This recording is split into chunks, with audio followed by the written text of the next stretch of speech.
Et salut tout le monde, j'espère que vous avez passé un bon week-end et on se retrouve donc pour cette troisième vidéo. Alors pour récap, première vidéo, un aperçu sur une tendance haussière. Deuxième vidéo, tendance baissière. Donc bien sûr, les deux vidéos, si vous ne les avez pas encore vues, je vous conseille de les regarder. Ils sont toujours d'actualité. Bien sûr, on ne saura pas ce que fera le marché. Donc il est important de prendre en compte les deux gros scénarios. Alors avant de commencer cette vidéo, petite introduction. Donc nous allons voir pour commencer un petit tour du marché. Nous verrons que le BTC n'en a complètement rien à faire. Nous allons voir dans un deuxième temps donc la corrélation du BTC avec le dollar. Et donc nous avons eu la clôture en semaine du dollar. Et donc quel impact ça aura sur le marché. Nous allons voir tout ça ensemble. Nous allons voir ensuite que font les baleines, les niveaux clés du marché que nous avons identifiés la dernière fois. On peut voir qu'on y rebondit exactement dessus et qu'aujourd'hui nous avons 500 millions de dollars en vente, supérieur à 500 millions. Nous allons faire un tour sur l'order flow, nous allons voir donc le sentiment du marché et qu'est-ce qui s'est passé pour justement avoir ce short squeeze. Puis nous allons finir par un bilan et pourquoi pas avec une petite halte pour finir cette vidéo. D'ailleurs, pensez bien à vous abonner, je pense faire une vidéo spécialement basée sur les altcoins. Et donc là, j'essaierai de vous mettre en avant les plus grandes pépites que j'ai sous la main à l'instant T. Donc voilà pour cette petite intro et on va commencer. Petit point rapide du BTC USDT avec le Nasdaq, donc en orange, nous avons le BTC. Le cours actuel que vous voyez, c'est celui du Nasdaq. Les points importants, c'est de cerner justement ces décorrélations qu'on voit à l'heure d'aujourd'hui. Nous avons un Nasdaq qui chute, un BTC USDT qui est croissant. Et donc le point intéressant, c'est que principalement, quand le Nasdaq va mal, le BTC va mal. Il est très rare de voir un Nasdaq chuter et de voir un BTC augmenter. Alors si on revient sur les exemples précédents, ici, on voit une petite correction.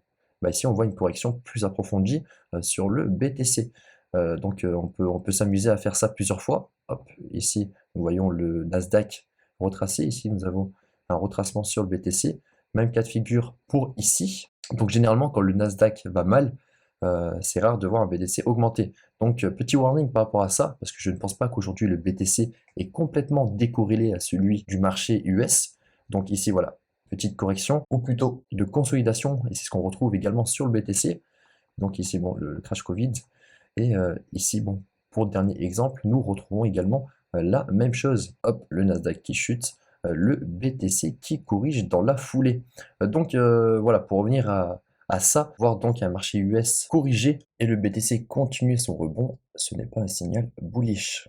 Alors, on va passer à la suite, on va directement regarder le SP500 qui est exactement dans le même cas de figure. Donc, hop, ici on peut voir des M se dessiner. Donc, on va attendre la clôture en daily. Pour l'instant, elle tient. Et ici, on peut voir que le BTC a un petit peu d'avance avec son rebond. Alors, on va voir donc si c'est le SP500 qui a du retard et donc va maintenir ces niveaux-là pour faire de nouveaux sommets par la suite, qui va accompagner le BTC, ou bien le SP500 a déjà décidé de sa direction. Et dans ce cas-là, le BTC, s'il est corrélé à ce marché, il devrait faire de nouveau plus bas. Donc nous avons exactement le même scénario sur le SP500. Alors je ne vais pas vous embêter davantage avec ça. Regardons maintenant cette corrélation que nous avons avec le dollar. Ici, point intéressant sur le dollar, nous avons donc notre clôture en weekly, un point que j'attendais. Et ici, on peut voir que nous avons clôturé au-dessus de ce niveau clé. Alors ici, donc bullish pour le dollar. Hop, je vais vous mettre le petit retracement. Ici, on peut voir donc que tant que le premier rive ne cède pas, nous sommes toujours dans la continuation de tendance baissière. Donc ici, il faudrait vraiment voir le niveau des 0,38 de casser, céder, pour voir potentiellement un dollar entre 97 et 99 dollars. Donc si je remets le graphique que nous avons vu dans la vidéo précédente, ici donc j'ai rajouté le petit indicateur cote qui donc nous affiche l'intérêt institutionnel. Et ici, on peut voir qu'il est toujours croissant, tandis que le BTC est toujours décroissant. Alors, point intéressant par rapport à ça, c'est qu'ici, nous avons donc le dollar qui a donné vie à ce W en weekly, et ici, nous avons donc le BTC qui a donné vie à ce W en daily. Nous avons une tendance haussière, que ce soit sur le BTC ou bien sur le dollar. Alors, je ne vais pas revenir sur ça, mais nous avons donc une corrélation qui est très rare pour ces deux marchés, étant donné que quand le dollar va bien, ça veut dire qu'on renforce en se sécurisant sur les marchés qui existent. Donc ça peut être celui des marchés des stocks, ça peut être celui du Forex, ou bien celui des marchés des crypto-monnaies. Donc à l'instant T, si les institutions ont besoin de se hedger, de sécuriser une plus grande partie en cash, ils prendront bien entendu pourquoi pas du profit également sur les marchés des crypto-monnaies.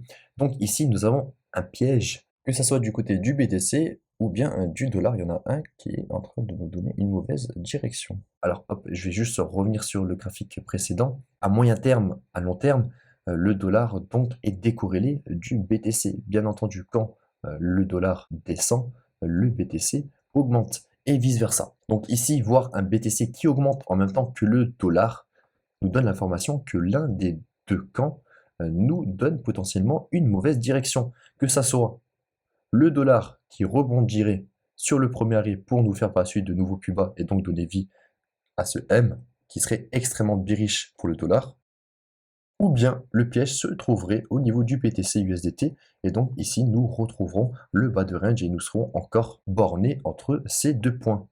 Hop, celui-ci et celui-ci dans un premier temps. Donc nous allons voir ça ensemble, quoi qu'il en soit, si nous regardons l'indicateur cote. Hop, alors ici je vais rezoomer. Ici nous avons beaucoup plus d'intérêt sur le dollar que sur le BTC et on le voit très bien, hein, ce ratio qui ne cesse de diminuer. Alors lequel est en train de nous induire en erreur? Bien entendu, j'ai pas de réponse à vous donner à ça. Mais ce qui est sûr, c'est que dans les prochains jours, dans les prochaines semaines, nous devrions avoir notre direction claire pour le marché. En tout cas, ici, nous sommes sur des niveaux qui sont cruciaux et qui vont donner la direction des prochaines semaines et des prochains mois à venir. Donc pour l'instant, on voit clairement que les instituts sont désintéressés du BTC, du moins sur les contrats futurs. Donc ils ne sont pas là pour faire pousser les prix. Peut-être attend-il un nouveau sommet du marché. Dans ce cas-là, ça serait extrêmement bullish pour la suite. Ils s'en foutent de à combien acheter du BTC. Ils peuvent très bien acheter du BTC à 100K s'ils veulent créer de la croyance comme quoi le BTC arrivera à 300 000, 400 000, 500 000, et que les gens donc FOMO pour se positionner et profiter de cette vague haussière, bien entendu, faire un x2, un x3 sur des sommes astronomiques, c'est complètement bénéfique. Donc se positionner à 60 000 ou à 100 000, quand vous avez énormément de fonds comme le fonds de gestion de BlackRock par exemple, vous avez de l'intérêt. Pourquoi? Parce que vous pouvez faire pousser les prix, vous avez l'argent pour le faire, vous avez de l'argent pour influencer les médias, et donc c'est bénéfique pour vous. Quand vous avez énormément d'argent, vous ne regardez non pas les profits déjà réalisés, mais les profits à venir. Donc nous, en tant que particulier, bien entendu, il est intéressant de se positionner quand la localisation est intéressante, parce que nous n'avons pas les moyens pour faire pousser les prix de notre côté. Maintenant, peut-être qu'ils sont désintéressés de ces prix-là et que leur objectif est de justement acheter beaucoup plus bas. Ça, nous allons voir par la suite, mais énormément de personnes attendent un BTC entre 40 000 et 35 000. Donc, bien entendu, ils auront besoin d'événements de liquidité. Donc, si ici, beaucoup de particuliers veulent acheter, bien entendu, les institutions n'achèteront pas ici. Soit ils feront pousser les prix pour qu'ils courent après le train, soit ils viendront dans cette zone, laisseront les particuliers acheter, créeront un mouvement de panique, les feront capituler sur ces niveaux-là, plus bas que les précédents. Et dans ce cas-là, à partir de ce moment-là, nous aurons un événement de liquidité qui leur permettront de recharger. Nous n'y sommes pas du tout, mais voilà un petit peu pour l'explication. Donc, les institutions à l'instant T sont désintéressées du Bitcoin. Voyons un petit peu ce que font les baleines. On se retrouve sur Glacenode pour voir un petit peu ce que font les baleines. Donc ici, vous voyez le nombre de wallets détenant plus de 10 000 BTC. Nous voyons ici de la distribution pendant que le cours augmente. Forcément, il y a des gagnants, il y a des perdants, comme vous le savez, dorénavant. Ici, vous voyez le cours du BTC. Donc ici, le point intéressant, c'est que les wallets ne font strictement rien. Il n'y a pas de distribution sur ces niveaux de prix-là. Et il n'y a pas non plus d'accumulation. Tout comme les wallets détenant plus de 1000 BTC, voyons ici de la distribution sur le top du marché. Ça s'est accentué vraiment sur le sommet. Et ici, nous voyons une légère reprise. Alors pour moi, il n'y a rien de vraiment significatif ici. Nous sommes passés de 2121 à 2166 pour être précis. Donc ici, concrètement, ce sont ni les baleines détenant 10 000 BTC et plus, ni les baleines détenant 1000 BTC et plus. Donc aujourd'hui, si ce n'est pas eux, qui est en train de faire pousser les prix, qui est en train d'acheter ces petits BTC qui sont en vente par dizaines de milliers. Donc moi un petit peu dans le titre, je vous spoil un petit peu, 500 millions de dollars en vente. En réalité, nous serons plus aux alentours de 1 milliard. Donc ici, nous avons une grande résistance à casser. Et comme vous le savez, si celle-ci ne s'enlève pas, ou si celle-ci ne se fait pas absorber, nous ferons tout simplement un retour sur notre bad range. Tout comme ces ordres ici en 5 minutes, le premier exemple de la première vidéo avait maintenu le cours. Donc ici concrètement, les grosses baleines n'achètent pas, que ce soit les 1000 BTC supérieurs ou les 10 000 ou plus. D'ailleurs ici, point intéressant concernant les wallets à plus de 100 BTC, ici nous voyons de la distribution. Nous voyons de la distribution ici, et je reviens sur la vidéo précédente, ici nous voyons une prise de profit. Donc ici en fait nous avons l'information que ce sont les personnes détenant entre 100 BTC et 1000 BTC qui ont distribué. Donc voilà, information à part. Donc ce sont des baleines, ce ne sont pas les plus grosses, mais ce sont des personnes qui ont quand même pas mal de fonds. Donc on peut se dire que c'est juste une prise de profit pour se sécuriser. C'est comme ça que je l'interpréterai. Maintenant, là où je veux en venir, se situe sur ces trois niveaux-là. Donc les personnes détenant un BTC ou plus 0,1 ou 0,01. Étant donné qu'on a l'information que les 10, 100, 1000 et 10 000 et plus ne font strictement rien et que ceux-ci sont croissants, nous avons simplement l'information que ce sont les personnes néophytes, entre guillemets, qui sont en train d'accumuler dans ces mouvements-là. Donc ici, peut-être que ces personnes sont au courant de quelque chose ou bien sont juste en train d'attendre. Et en tout cas, ici, ces personnes-là, ces nouvelles personnes sur le marché sont déjà en train de se positionner.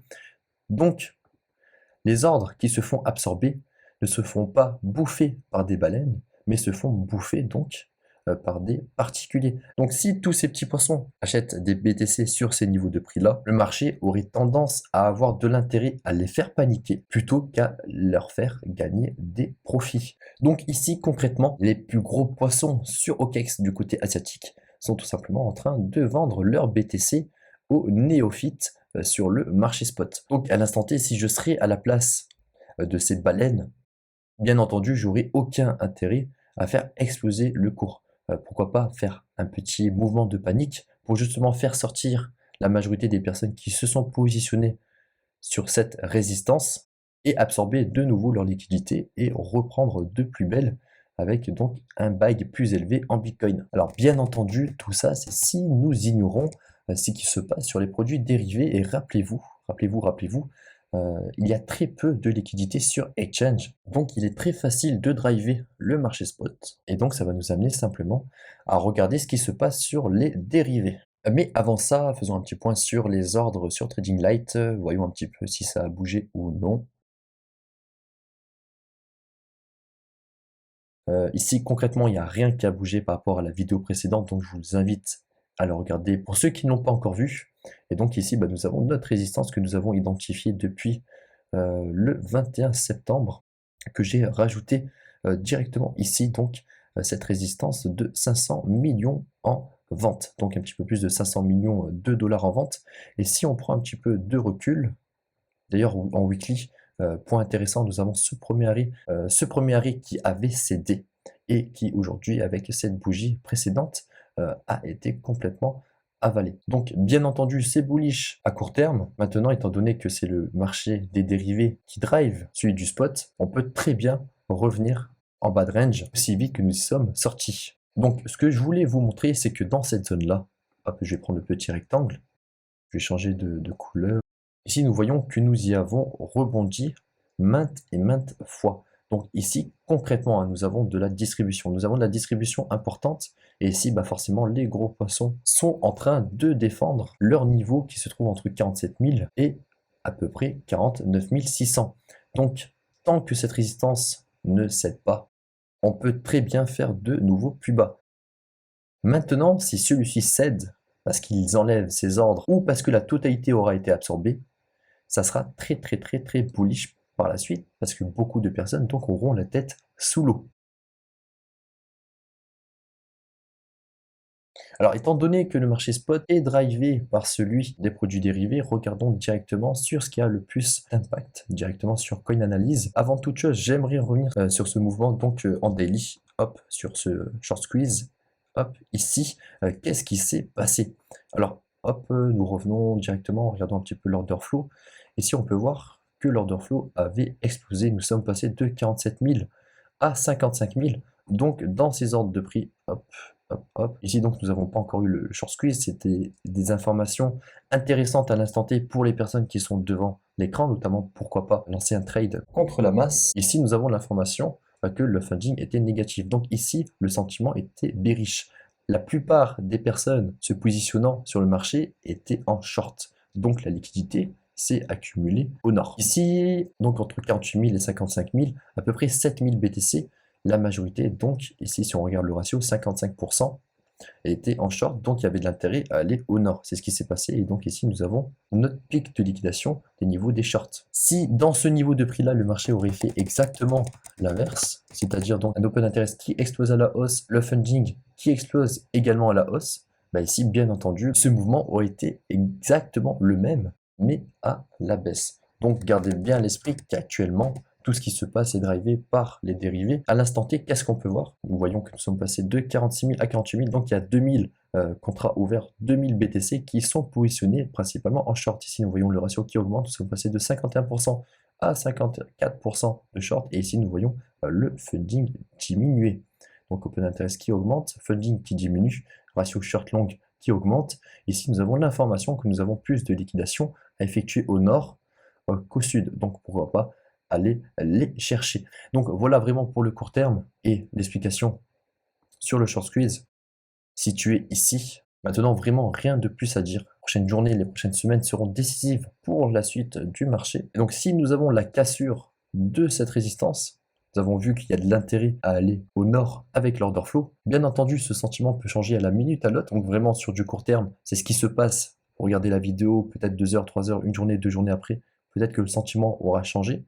Donc à l'instant T, nous avons de l'intérêt à aller au nord. Pourquoi? Parce que justement, le sentiment est bearish. Donc les gens aujourd'hui, hop, ne croient pas à ce rebond. Donc ça, c'est bullish pour la suite. Maintenant, si nous n'avons pas de cassure de cette résistance qui a un petit peu plus de 500 millions de dollars en vente, eh ben, ça voudra tout simplement dire que les institutions ont de l'intérêt à voir le cours chuter. Information que nous voyons donc, hop, je reviens ici, avec l'indicateur cote où nous n'avons aucun intérêt des niveaux des institutionnels, et également l'information que nous avons du côté des grosses baleines. Simplement, ceux-ci ne sont pas en phase d'accumulation profonde.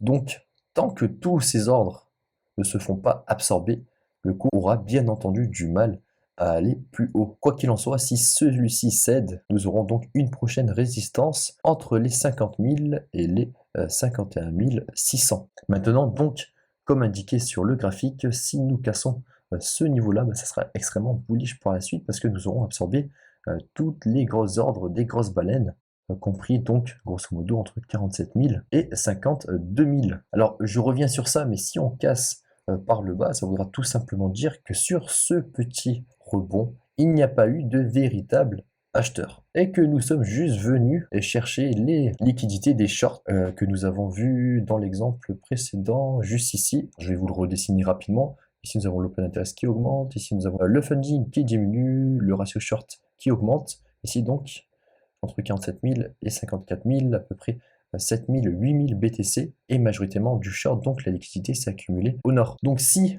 cette résistance ne cède pas, on aura l'information que ici ce n'était pas de véritable acheteur, et que le marché avait de l'intérêt à aller au nord simplement pour aller chercher la liquidité des shorters. Et donc si cette résistance tient, bien entendu, ce n'est pas la fin du monde. Nous réintégrerons tout simplement le range, compris entre dorénavant 28 805 et 52 920 dollars. Donc, petit bilan plus une altcoin avant de vous laisser pour cette petite vidéo. Comme nous l'avons vu, cette résistance, tant que celle-ci ne cède pas, et à l'heure d'aujourd'hui, nous voyons que les institutions n'ont aucun intérêt à la céder, du moins pas pour l'instant. Nous voyons que nous sommes encore dans une phase de distribution à hauteur de plus de 500 millions de dollars. Ici, vous voyez les ordres en direct et on voit que ils sont toujours maintenus. Donc, est-ce qu'il y a de l'intérêt à casser au nord du côté des institutions? Pour l'instant, non. Les baleines, nous voyons qu'ils n'accumulent pas. Par contre, nous voyons que ce sont les petites adresses qui continuent d'augmenter. Donc, nous avons l'information que ce sont tout simplement les néophytes qui se positionnent majoritairement sur le marché spot. Maintenant, le marché spot nous intéresse pas plus que ça. C'est surtout donc ce qui se passe sur les produits dérivés qui va nous intéresser, étant donné que c'est celui qui va driver celui du spot. Et nous voyons que nous avons de l'intérêt à grimpiller petit à petit les petites marches qui se trouvent au nord, étant donné que les gens aujourd'hui ne croient pas à ce rebond. Donc de l'intérêt, pourquoi pas, à continuer petit à petit, hop, de cette manière-là, tout en aspirant des ordres sur spot. Bon, un petit peu plus de 500 millions de dollars en vente. Voilà, ce ne sont pas les 2-3 particuliers qui vont absorber tout ça. Donc pour l'instant, rien de plus à dire. Si cette résistance tient et ne cède pas, nous réintégrerons tout simplement notre range bordé entre 52 920 et 28 805 pour prendre large. Bien entendu, donc ces niveaux, je les laisse étant donné que sur Trading Light, ils n'ont pas été enlevés. Et donc, ça sera tout pour ce petit bilan. Donc, les prochains jours, les prochaines semaines vont nous donner les directions claires et gardez en tête qu'énormément de personnes veulent acheter du BTC entre, alors je vais vous indiquer ça, entre 33 000, grosso modo, hop, entre ces niveaux-là et ces niveaux-là. Donc, je vais montrer directement sur Trading Light, BTC USDT, sur Binance, hop. Alors ici, donc, nous voyons ces ordres. Donc ici, grosso modo, nous avons toutes les personnes qui s'attendent à avoir un BTC beaucoup plus bas pour justement en accumuler à un coût plus intéressant. Donc maintenant, nous avons deux scénarios avec cette information, simplement en guise de bilan. Donc même si on veut prendre un petit peu plus large, entre 32 000 et 39 000, donc entre 32 000, ok, je vais le laisser. Ici, je vais l'agrandir un petit peu, concrètement dans la zone de rechargement, hop, dans cette zone-là. Donc ici, énormément de particuliers attendent pour acheter du BTC moins cher. Donc deux scénarios. On n'y revient plus, on explose à la hausse. Toutes ces personnes-là vont FOMO après le prix et ça va dégager le prix encore plus haut. Ou bien, comme je vous l'ai expliqué, on y arrive. Ces personnes achètent. On descend encore plus bas. On les fait capituler. On crée un événement de liquidité. Et les baleines ici pourront acheter tranquillement pour par la suite faire de nouveaux sommets. Donc voilà un petit peu comment interpréter, comment j'interprète un petit peu ces personnes qui veulent se positionner beaucoup plus bas. Et donc à l'instant T, on va voir comment le marché déjà réagit avec cette grosse résistance solide de un petit peu plus 500 millions de dollars. Donc ce n'est pas rien. Et tant que ceux-ci ne cèdent pas, nous n'aurons pas de continuation de tendance haussière. Alors voilà pour ce bilan. Concernant les alts, très rapide, étant donné que c'est exactement la même chose que pour le BTC. Le premier arrêt qui a cédé et qui a aussitôt été ravalé dans la bougie suivante. Donc à l'instant T, je vais attendre un petit peu plus de développement avant de faire all-in sur les altcoins. Concernant les alts, donc je vais donner un petit exemple sur Keep, pourquoi pas. Alors je vais me mettre en daily. Ici nous avons une accumulation, hop. Voyons tout ça avec l'OBV qui est croissant. Donc je vais faire très rapide. Très rapide, mais bon, si le BTC casse sa résistance, ça sera très bullish pour la totalité du marché.